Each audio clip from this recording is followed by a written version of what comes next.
नमस्कार, जय माता दी। मैं आशा सराजी धार्मिक चैनल में आपका बहुत बहुत स्वागत करती हूँ। उम्मीद करती हूँ कि जो मेरे इस चैनल को देखेंगे, मेरी वीडियो को देखेंगे, ज़रूर मेरी वीडियो पे अमल करेंगे, पसंद करेंगे, मेरी इस वीडियो को लाइक करेंगे। जय माता दी। भक्तों, आज मैं आपसे एक ऐसी बात शेयर करना चाहती हूँ। उम्मीद करती हूँ कि लेडीज़ें मेरी बात पे ध्यान देंगी, लेकिन वही लेडीज़ें मेरी बात पे ध्यान देंगी कि जिनमें इंसानियत अभी भी है। तो जय माता दी। आइए करते हैं इस बात की शुरुआत। भक्तों कहते हैं दुख भोगने वाला, कहते हैं कि दुख भोगने वाला कभी सुखी भी हो जाता है, मगर दुख देने वाला कभी भी सुखी नहीं होता है। वो चाहे जितना अमीर हो, चाहे जितना पैसे वाला हो, चाहे जितना धार्मिक हो, वो चाहे जितना अच्छा हो, वो चाहे जितना भी क्यों ना कोई बड़ा मुलाजिम हो या कोई मजदूर हो, कोई भी व्यक्ति है दुख देने वाला, जिसके कारण दूसरों को दुख पहुंचता है, वो कभी भी ज़िंदगी में सुखी नहीं हो सकता है। तो आइए भक्तों, आपको मैं इस बात को आगे बढ़ाते हुए ये बात सुनाती हूँ मैं आपको कि ये बात मैं क्यों बता रही हूँ। जय माता दी। सर्वप्रथम मैं उन लोगों से विनती करती हूँ जो लोग मेरे सपोर्टर हैं, मेरी वीडियो को देखते हैं। बहुत सारी मैमें हैं जो मेरी वीडियो को लाइक करती हैं, उनको मेरी ओर से नमस्कार, जय माता दी। मेरी वीडियो वही कोई देखेगा जिसके पास इंसानियत होगी, क्योंकि आजकल दुनिया में इंसानियत नहीं है। तो जय माता दी। भक्तों, बहुत सारे लोग मुझे कहते हैं कि आशा जी आप सबसे पहले कथाकार हैं, तो मतलब अपनी हमारी जो रिश्तेदारी में कोई रिलेटिव हो, कोई गाँव में कोई सिस्टर वगैरह हैं, कि आप सबसे पहले अपने परिवार को सुधारो, परोपकार करने से पहले घरोपकार करो। मानती हूँ मैं इस बात को, लेकिन परोपकार और त्याग करने से पाप छूटता है। किसी का भला करने से पाप छूटता है, अपने आप का भला नहीं करने से पाप नहीं छूटता है, क्योंकि आप मार के धर्म नहीं होता है। भक्तों, एक बार मैंने मतलब आप लोग जो तो मुझे देख रहे हो, जो मुझे जानते हैं, वो भला ही जान लेते हैं मुझे, क्योंकि मेरी आदत है ये। कहते हैं ना, मतलब जो अपने पास होता है ज्ञान है, या कोई भी चीज़ कसब है इंसान के पास, या कुछ भी है इंसान के पास, अगर जो खुद के पास काम है वो दूसरों को भी सिखाओ, अपना कर्म दूसरों को भी बांटो, क्योंकि ज्ञान बांटने से बढ़ता है।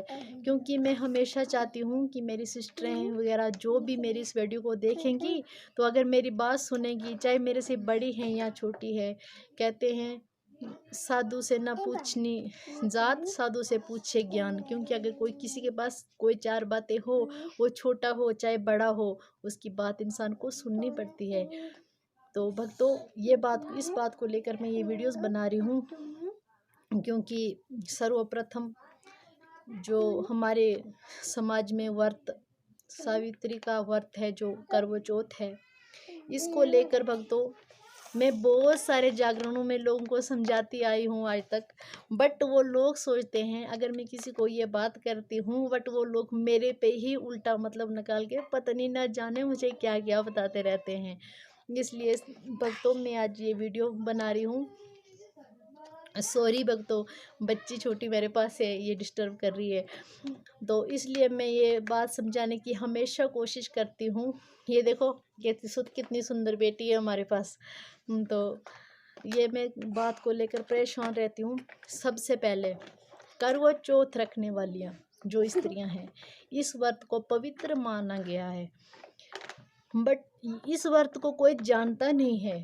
क्योंकि ये किस लिए होता है, क्योंकि मैं बहुत दिनों से इस बात को लेकर परेशान क्यों हूँ, क्योंकि ये व्रत है, जो इंसान इस व्रत को धारण कर लेता है उसको इस व्रत का पालन करना पड़ता है।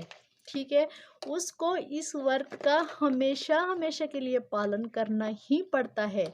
वो चाहे कोई कुंवारी लड़की हो या कोई शादीशुदा महिला हो, उसको पालन करना पड़ता है। ये सिर्फ अपने पति की लंबी उम्र के लिए नहीं होता है।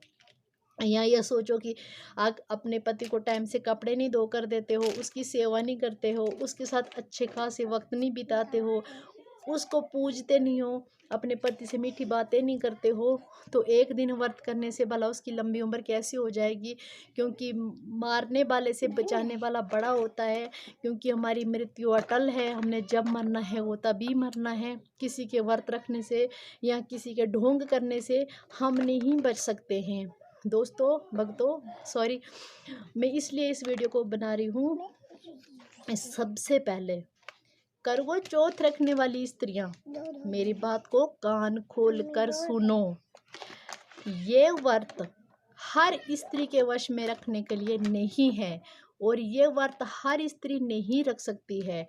ये आम स्त्रियों की बात नहीं है। ये अगर कोई रखेगी इसको, तो उस स्त्री को इसका पालन ये करना चाहिए। ये इंसानियत और पतिव्रत स्त्री के लिए व्रत होता है। पतिव्रत स्त्री कैसी होती है? जो कभी अपने पति से लड़े नहीं, वो कभी अपने पति के अलावा पराये पुरुषों की ओर देखे नहीं, वो अपने पति के अलावा अकेली किसी शादी, किसी जागरण, किसी यात्रा, किसी तीर्थ, किसी धाम में ना जाए, उसके लिए होता है।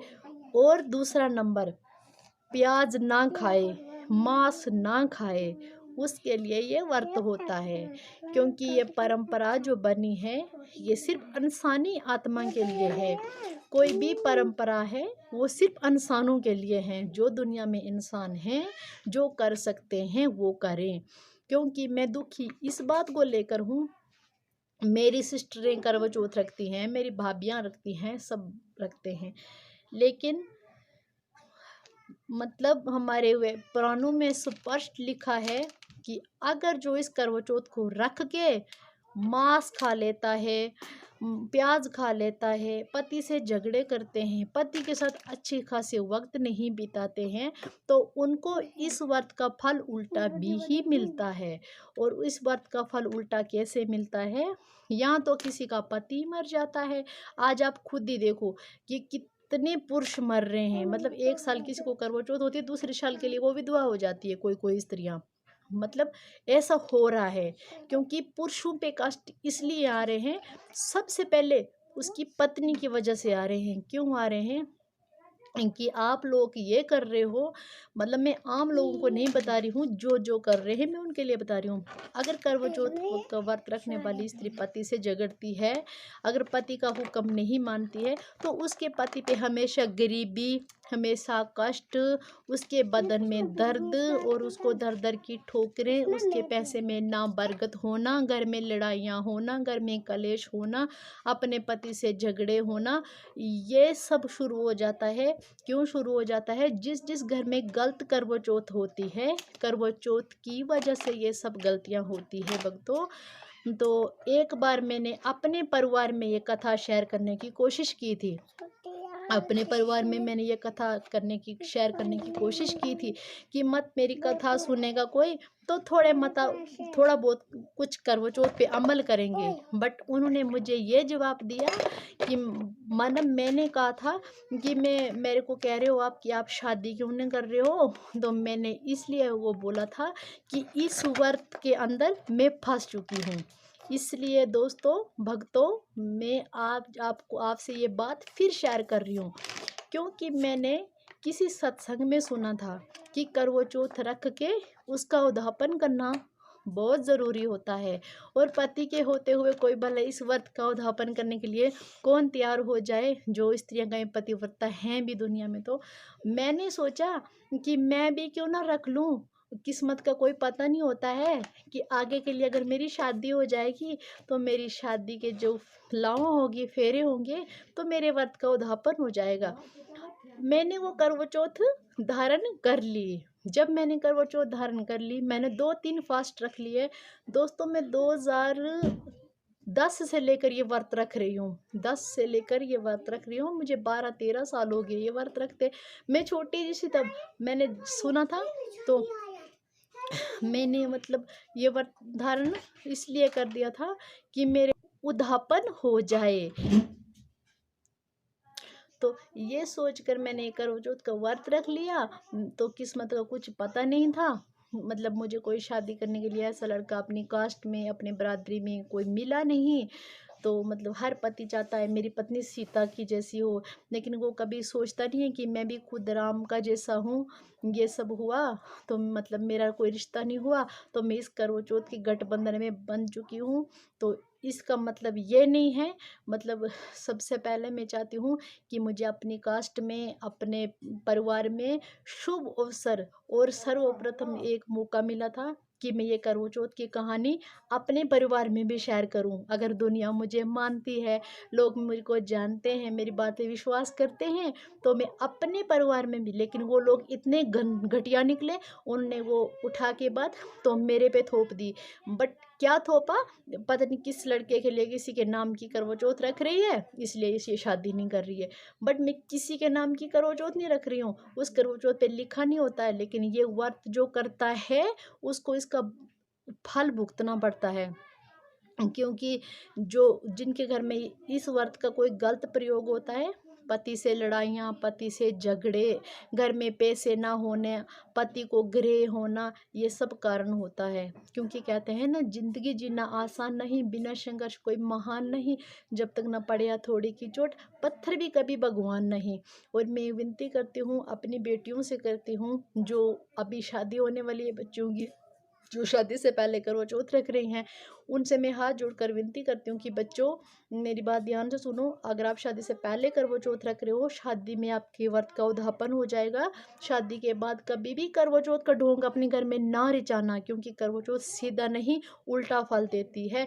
करवा चौथ रखने वही रखेगा जिसके पास हिम्मत होगी, जो इसका पालन कर सके, क्योंकि मैं खुद भी नहीं कर सकती हूँ। अगर मेरी शादी हो जाएगी तो लाख लाख शुक्र मनाऊंगी मैं परमात्मा का कि मेरे व्रत का उद्यापन हो जाएगा। उसके बाद मैं अपने पति की पूजा करूंगी, बट अपने पति का ढोंग नहीं रचाऊंगी, क्योंकि ये व्रत आम स्त्रियों के लिए नहीं है।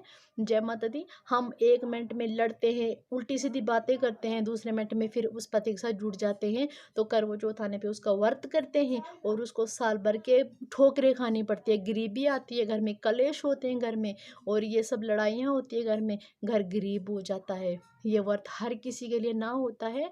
जय माता दी। आशा सराजी धार्मिक चैनल।